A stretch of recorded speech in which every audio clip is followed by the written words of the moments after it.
बर्तन बड़ खबर पाणीपाग को नहीं बड़ सूचना नुआ अपडेट तेबे 18 तारिख में बुड़ब सारा ओडिशा प्रबल वर्षा नहीं पाणीपाग विभाग सूचना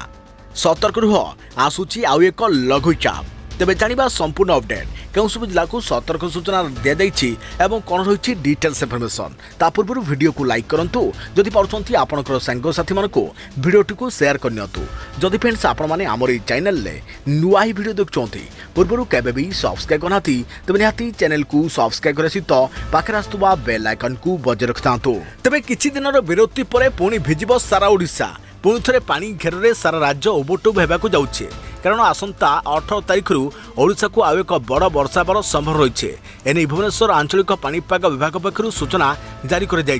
राज्य में लघुचाप जो आसंता 18 तारिख प्रबल वर्षा होगा नहीं पाणीपाग विभाग तरफ